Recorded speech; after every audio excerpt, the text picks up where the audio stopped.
Salut à tous, c'est Psygraph et aujourd'hui deuxième vidéo pour apprendre donc à faire une introduction en 2D. Pour ceux qui arrivent ici directement sur cette vidéo, je vous conseille d'aller voir la première vidéo qui va s'afficher donc à l'écran pour la mise en place de votre projet et les fichiers nécessaires, les logiciels nécessaires pour une introduction en 2D. Enfin, pour réaliser une introduction en 2D. Donc aujourd'hui, ça va être plus sur After Effects. On va rester essentiellement sur After Effects pour réaliser donc les effets nécessaires à votre introduction en 2D, les quelques bases, donc bouger ces lettres. Et aujourd'hui, ce que j'aimerais vous montrer donc tout d'abord, c'est rajouter sur votre fond de votre projet des particules en fait sur votre fond de projet de l'introduction 2D. Donc qu'est-ce que c'est des particules? Voilà, c'est ce genre de vidéo sur fond noir. Donc ça c'est dynamique, ça peut être sympa à rajouter, je vous le montre parce que c'est assez simple à faire et ça peut être utile si vous voulez le faire sur votre introduction 2D. Donc vous ajoutez votre vidéo ici dans les médias de votre projet, vous prenez cette vidéo, vous la mettez au-dessus de votre fond, donc voilà, elle apparaît ici, vous faites S sur votre vidéo, vous avez l'échelle qui apparaît. Donc pourquoi S? C'est pour scale en anglais. Et ensuite, voilà, vous augmentez votre vidéo ici. Donc une fois que ceci est fait, donc là vous pouvez enlever le son sur votre vidéo. Parce que sinon sur le rendu il y aura un son, mais je crois qu'il n'y a pas de son sur cette vidéo, enfin bref. Et là, donc vous faites clic droit sur votre vidéo, mode de fusion et addition. Et voilà. Donc le noir va disparaître et vous aurez ceci sur votre fond de vidéo. Mais là on peut voir que c'est un peu intense au niveau de la lumière. Donc là ce qu'on va faire, on va diminuer tout simplement l'opacité de votre vidéo en appuyant sur T de votre clavier, en étant sur la vidéo, et là on diminue tout simplement l'opacité de votre vidéo. Voilà. Là ça fait un petit détail qui ne va pas déranger l'œil du spectateur. Parce que si on met à 100%, c'est un peu trop intense, je trouve. Donc voilà, vous avez ça sur votre projet. Une fois que c'est terminé, vous verrouillez votre vidéo.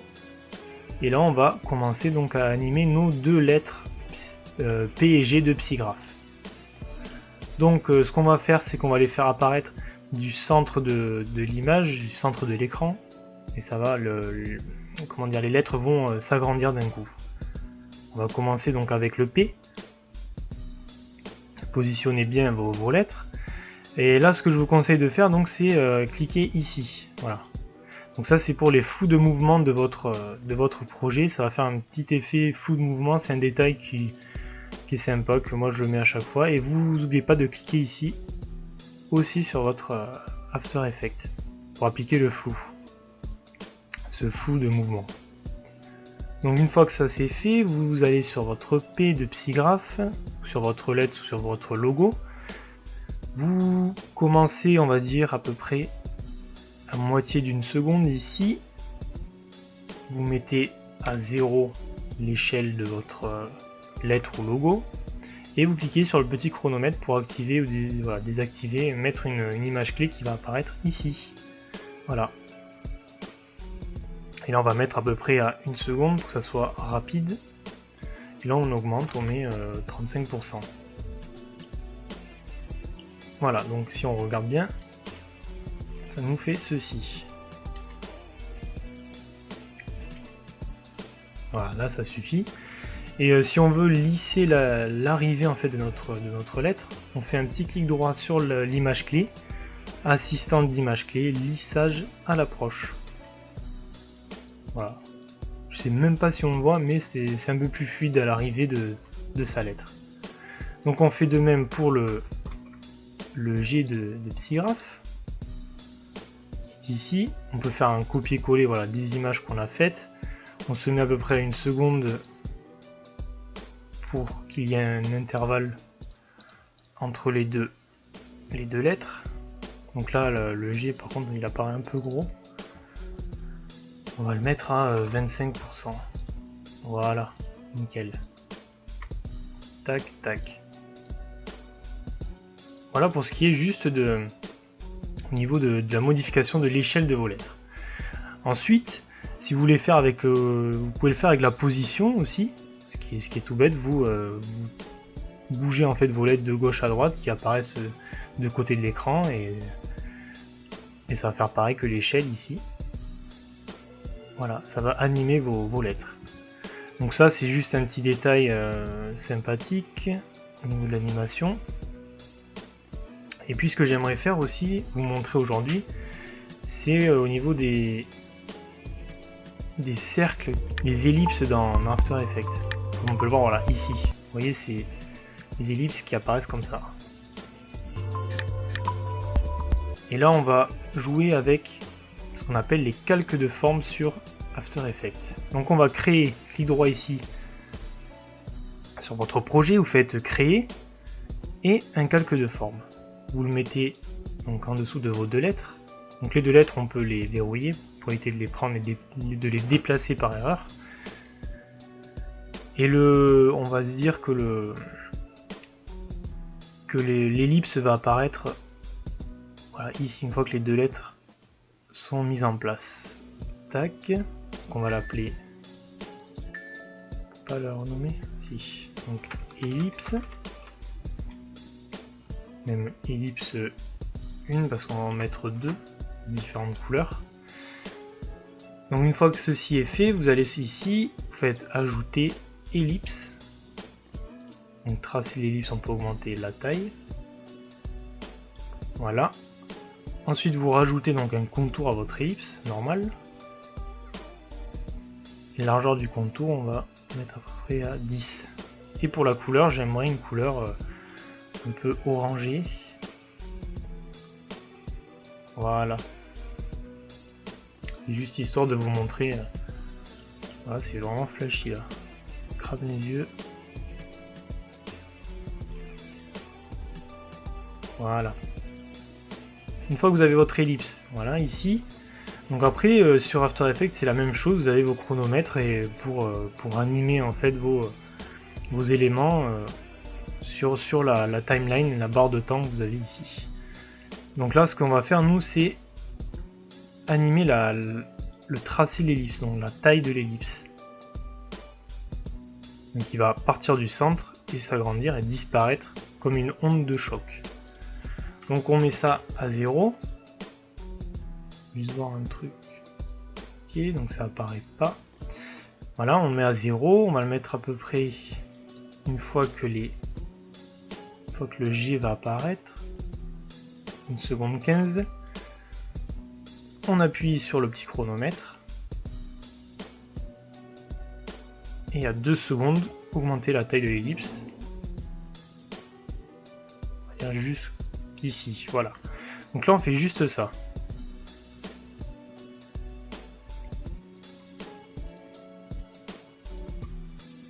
Voilà. Donc juste ça pour le moment. Agrandir la taille de l'ellipse.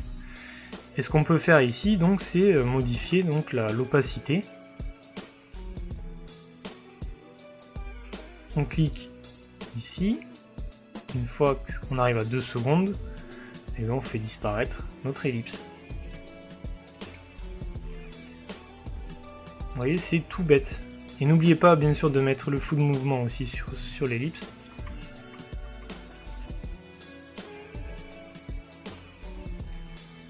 Hop, voilà, vous voyez, ça fait une petite onde de choc. Et même si vous voulez rajouter, bon voilà, c'est vraiment du détail, hein, mais je vous le montre. Ce qui est sympa, c'est au niveau du contour de votre largeur du contour. Donc une fois que l'ellipse arrive ici, vous pouvez diminuer la largeur du contour. Donc on va se mettre là, largeur du contour. On arrive à 2 secondes et là on diminue, on met à 5 par exemple. Bon, ça se voit même pas. Si je le mets là. Ouais, ça diminue un petit peu, ça fait une petite onde de choc. Hop.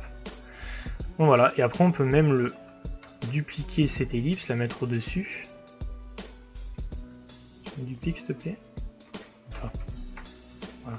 Ellipse 2. Et là, déplacer ici en fait votre ellipse pour qu'il y en ait deux qui apparaissent. Et l'autre, on va la mettre donc de couleur bleue. Un bleu qui se voit parce que vu que le fond est déjà bleu, on va mettre un petit violet bleu. Tac.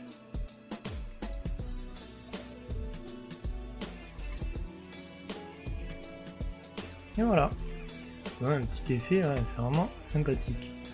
Là même, bon là même je pense c'est un peu rapide ce que j'ai fait. Il faudrait avoir le temps de, voilà, de modifier sur la timeline. Mais là on n'est pas trop mal. Et ensuite, donc dernier élément que j'aimerais vous montrer avant que la vidéo dure trop longtemps, mais j'aimerais vous montrer ceci, cet effet, donc ce qu'on appelle des traits, c'est les strokes. Tac, voilà, juste ça. Donc comment on fait? Donc pareil, il faut créer donc son calque de forme. On va le renommer donc stroke.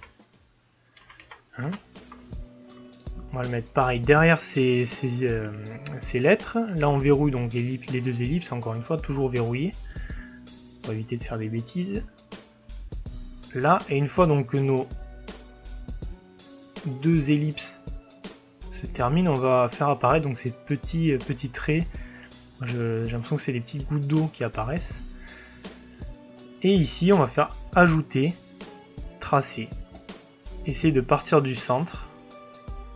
Voilà, jusqu'au ici. Hop. Donc là nous avons notre tracé. On ajoute pareil un contour.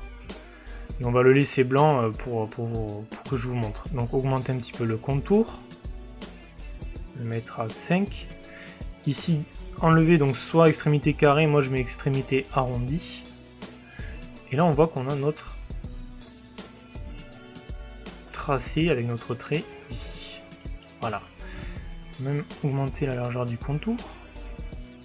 À 10 pareil. Voilà.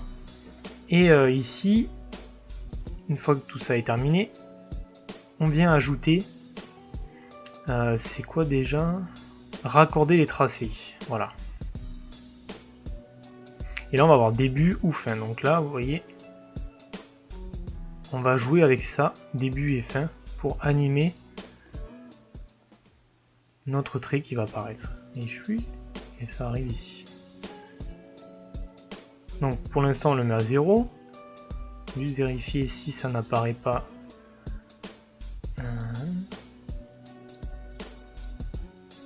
C'est bon. Tac tac tac. Donc voilà.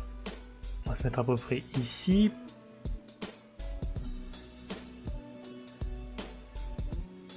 Donc là c'est le début. On commence par animer le début de notre trait, qui va arriver jusqu'à 2 secondes 30. On met à 100%. Donc une fois que ceci est fait, on va faire suivre ce qu'on appelle la fin. Donc pareil. On anime comme avec les ellipses. Et là on décale un peu la fin pour que ça fasse hop, des trucs comme ça. Un peu. Regardez comment ça rend, voilà.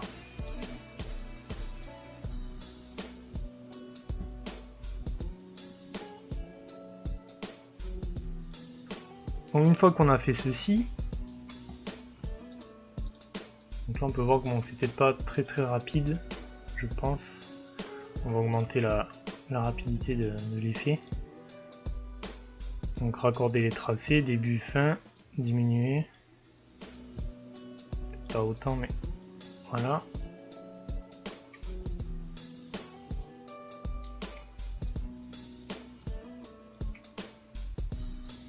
Et là on va le mettre des deux côtés, une fois que c'est terminé. Copier-coller de votre autre stroke. Et moi ce que je fais ici c'est l'outil rotation. Oui. Non, c'est pas l'outil rotation que j'utilise, c'est rotation directement, voilà, ici avec en appuyant sur R. Et là on fait rotation de 180 degrés. Et voilà.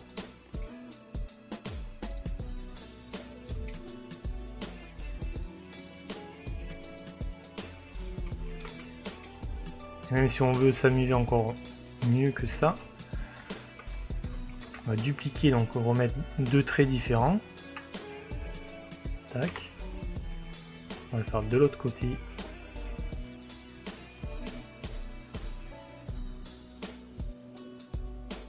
Hop, 120 degrés, lui aussi.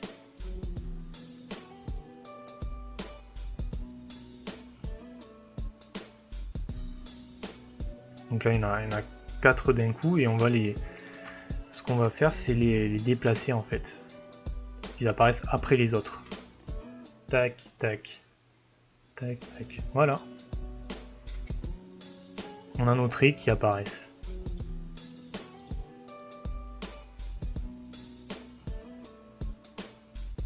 Et après, ce qu'on peut faire, donc une fois que tout ça est terminé, on peut faire disparaître nos deux lettres qui vont partir donc chacune de leur côté, donc une en haut et une en bas. Donc pour ça, on revient sur nos lettres, on les déverrouille, on va sur position en appuyant sur P sur le clavier, tac, position, on rajoute une seconde, et tout bêtement donc le P va aller là-haut, on augmente ici la hauteur, et le P s'en va vers le haut. Ah mince, il a pris les deux. Ah.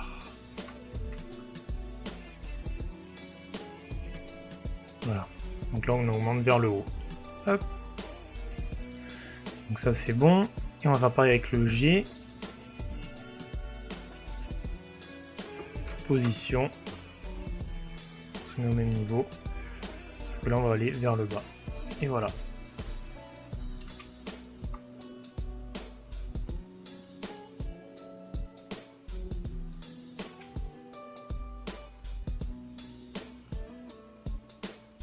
Bon voilà, au final, bon, la vidéo de l'introduction va durer à peu près 5 secondes. Parce que juste là, c'est vraiment pour aller assez vite pour éviter que la vidéo dure trop longtemps. Et au moins vous voyez quelques petits effets sur After Effects. Une fois que ceci est terminé, là on va faire ce qu'on appelle donc le rendu de sa vidéo sur After Effects. Mais ça, je pense que je vous le montrerai pour la prochaine vidéo, troisième vidéo, et le montage vidéo sur Sony Vegas. Donc voilà, donc vous sauvegardez bien votre projet, et on se retrouvera pour une troisième vidéo sur cette série de tutos.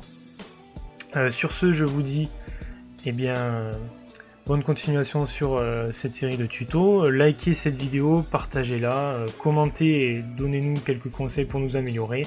Et si vous avez d'autres trucs que vous voulez voir sur After Effects ou Photoshop, n'hésitez pas à nous contacter. Donc je vous dis encore merci, et puis à la prochaine, allez ciao.